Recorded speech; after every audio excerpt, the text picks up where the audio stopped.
বিমানে উড়তে 30 মিনিট, এত কাছে তবু দূর। বিলকুল নেই পাসপোর্ট ভিসা, সীমানা চিনি না সুর। সীমানা চিনি না, আছি শাহবাগে, আমার গিটারও আছে। বসন্ত আজন্ম তোমার সঙ্গী, স্বপ্নে আছি, সংগ্রামেও আছি। জাতির স্বপ্ন কিংবা সংগ্রামকে বুকে ধারণ করে লক্ষ লক্ষ ছাত্র জনতা এখন শাহবাগ চত্বরে।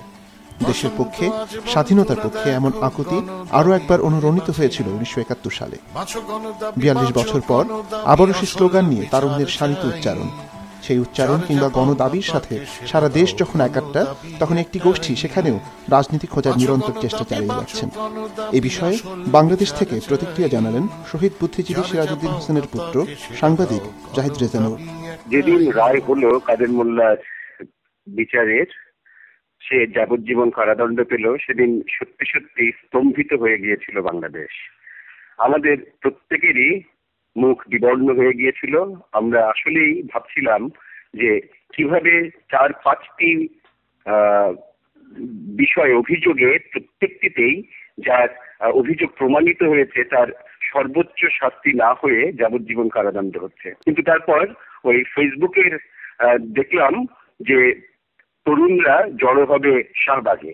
তো ওই 7টা 7:30টার দিকে যখন গেলাম এবং তখন দেখলাম গুটি কয়েক মানুষ, এটা গুটি কয়েক বলতে আমি বোঝাচ্ছি যে 100-2 মানুষ মোমবাতি প্রজ্বলন করে সেখানে আছেন এবং তারা বলছেন যে এরা মানি না, কাদের মোল্লার ফাঁসি চাই।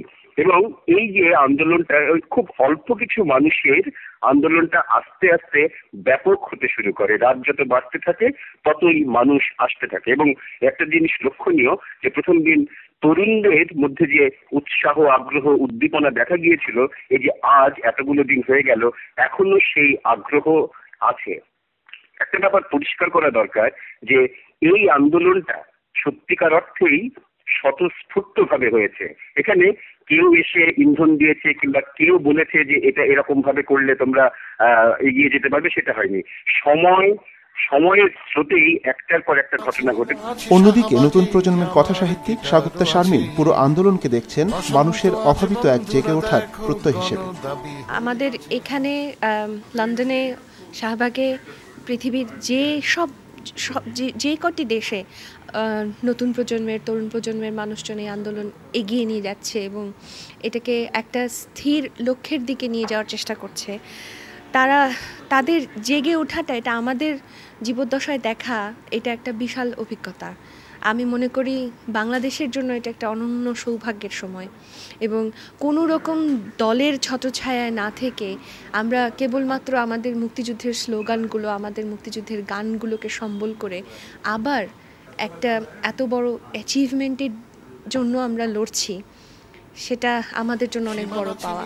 রাজনীতির জটিল সমীকরণকে পেছনে ফেলে তারুণ্যের এই জেগে ওঠার ভেতরেই লুকিয়ে রয়েছে ইতিহাসের দায় মেটানোর আকাঙ্ক্ষা। ইতিহাস কিংবা মানচিত্রের অভিমান ঘুচে যাক, তারুণ্যের স্বপ্ন বেঁচে থাকুক শতাব্দীর পর শতাব্দী ধরে স্বদেশের সীমানায়।